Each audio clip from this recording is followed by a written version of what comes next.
Assalamualaikum warahmatullahi wabarakatuh. Teman-teman, selamat datang di channel saya.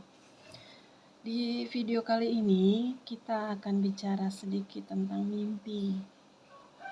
Teman-teman, ada nggak di antara teman-teman itu yang sering banget mengalami mimpi? Atau mungkin beberapa kali lah dalam waktu seminggu atau 1 bulan sekali mimpi? Ya. Mimpi itu, kenapa sih kita mimpi? Ya, mimpi itu ada ya yang bisa katanya berupa bunga tidur, ada yang mimpi yang artinya adalah suatu pertanda atau isyarat ya kepada seseorang karena Allah ingin memberikan sebuah petunjuk, bisa jadi ya. Saya ingat dulu waktu mimpi itu, saya sering banget mimpi gini. Ini cerita sedikit. Dulu itu saya itu adalah Kristen. Ya. Pada awalnya sih memang bukan Kristen ya. Waktu kecil itu saya itu Muslim. Waktu kecil itu saya sering main sama teman-teman. Kemudian kalau lagi pas maghrib itu saya sama teman-teman itu pergi ke masjid. Masjidnya kan jauh dari rumah. Nah dulu saya tuh tinggal di kampung. Jadi begitu mau maghrib itu saya sama teman-teman tuh berangkat tuh ke masjid. Jaraknya lumayan jauh.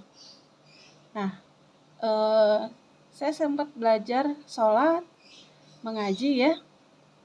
Waktu itu baru belajar huruf hijaiyah gitu, belum sampai yang dalam-dalam. Nah, kemudian saya dibawa oleh ibu saya ke Jakarta untuk ikut dengan ibu saya karena ibu saya kan kerja di Jakarta. Nah, kemudian ibu saya ini kan menikah dengan orang Kristen, jadi akhirnya saya pun dididik dengan cara Kristen. Ya udahlah, saya jalanin aja, kita ikut orang tua aja, ya kan. Tapi selama saya itu di Kristen itu saya sering banget mimpi. Mimpinya apa? Saya sering banget mimpi itu sholat. Ya, sering banget mimpi itu sholat. Jadi kadang saya mimpi sholat di sebuah masjid, kadang saya mimpi sholat di sebuah emperan toko, kadang saya mimpi sholat di sebuah rumah, di mana aja, gitu. Nah, karena saya adalah masih anak kecil waktu itu ya, jadi saya tuh nggak terlalu menganggap apa ya. Saya pikir bahwa ya itu normal-normal aja, namanya orang tidur tuh pasti mimpi. Gitu. Ternyata ya setelah kesini-sini tuh saya tahu bahwa memang nggak semua orang itu bisa mimpi. Betul nggak sih? Ada nggak teman-teman yang sepanjang hidupnya itu jarang banget mimpi? Gitu. Nah, saya dari kecil hingga saya itu dewasa, hingga saya menikah, mimpi itu masih terus datang.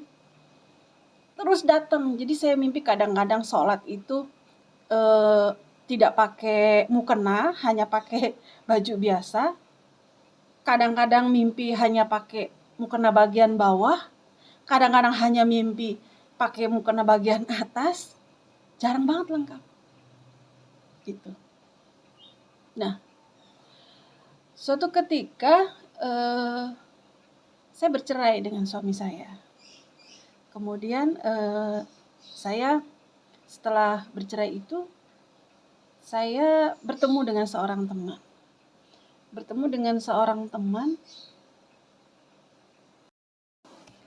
Nah, saya bertemu dengan seorang teman, kemudian saya ceritakan tentang mimpi saya.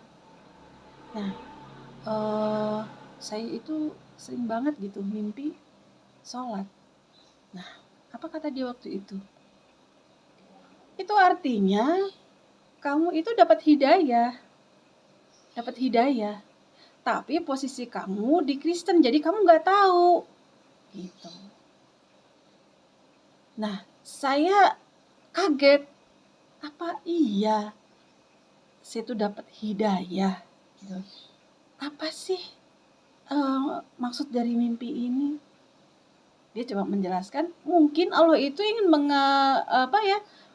menarik kamu masuk dalam Muslim, gitu ya. Cuman karena posisi kamu itu di Kristen, kamu nggak ngeh, kamu anggap itu mimpi biasa, gitu kan. Ya memang saya menganggap mimpi itu adalah hal yang biasa, gitu. Saya pikir semua orang mimpi lah. Nah, hal lain lagi yang kemudian saya ingat-ingat adalah gini.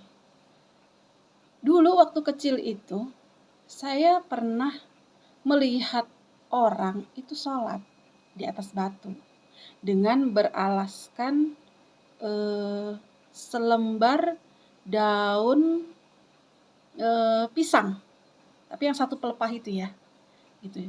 Jadi dia habis wudhu itu di kali, di pinggirnya itu ada batu, dia sholat di atas itu.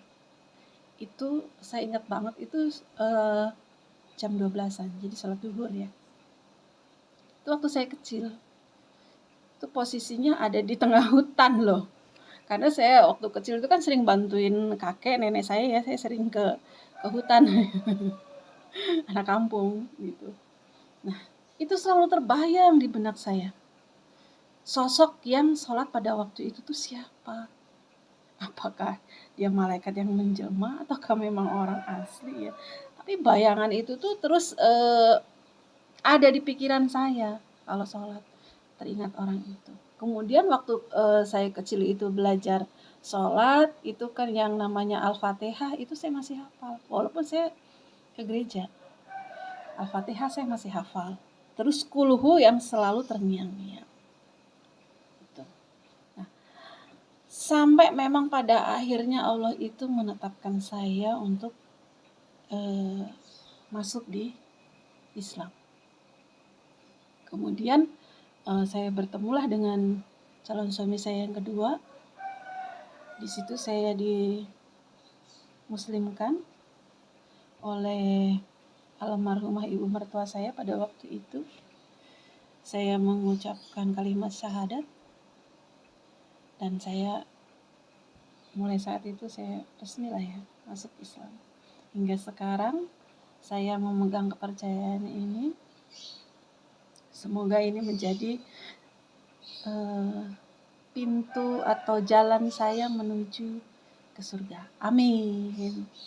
Semoga ini adalah hal yang bisa membantu teman-teman mungkin yang pernah mengalami mimpi dan udah bertahun-tahun selalu mimpi yang sama.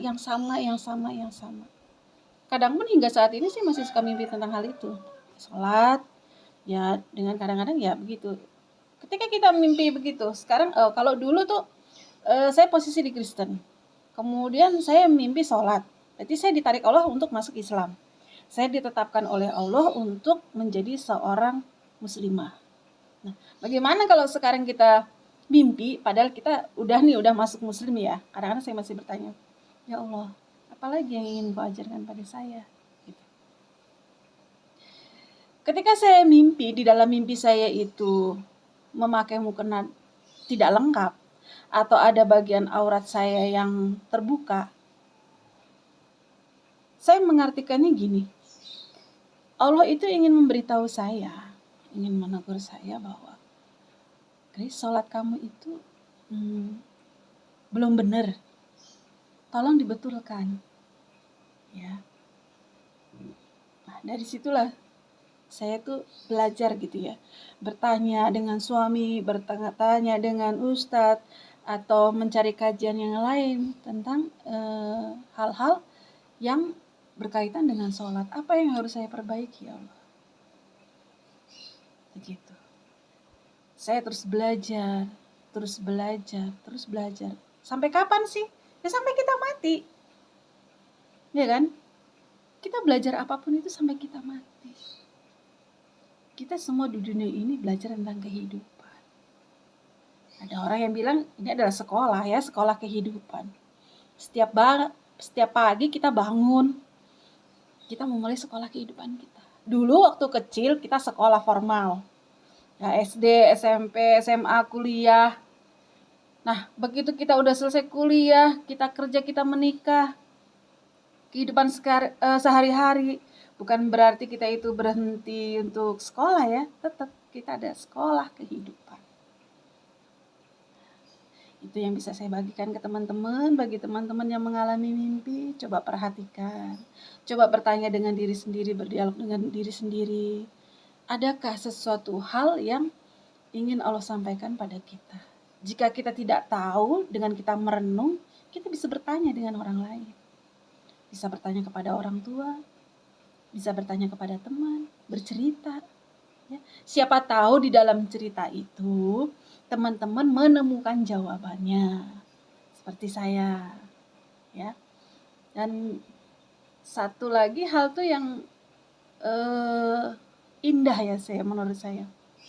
Dulu waktu saya posisi di Kristen itu, ada satu lagu ya, satu lagu religi itu yang membuat saya itu menangis. Jadi pada waktu itu kan saya suka dengernya kan habis pulang kerja. Habis pulang kerja saya lihat film tuh ya di TV, sinetron yang religi-religi itu kan ada soundtracknya. Terus saya nangis. Saya bingung loh, saya bisa begini ya. Padahal saya kan posisinya kan di Kristen ya. Tapi saya itu kalau dengar lagu religi ini tuh bisa nangis gitu. Bisa nangis. Ya yang di lagu itu tuh yang berkata bahwa Islam itu agama saya. Nabi Muhammad itu nabi saya. Al-Qur'an itu kitab saya. Itu bikin saya nangis. Nah, selain daripada mimpi itu tadi ya, Allah itu bisa memberikan kita tarikan lain lagi melalui hal lain. Ya. Nah, teman-teman bisa perhatikan ya, belajar peka kepada setiap petunjuk yang Allah berikan. Insya Allah teman-teman akan mendapatkan jawaban. Sekian video dari saya. Semoga bisa membantu teman-teman yang mengalami mimpi, yang mungkin masih bertanya. Ya. Terima kasih sudah menonton video saya. Assalamualaikum warahmatullahi wabarakatuh.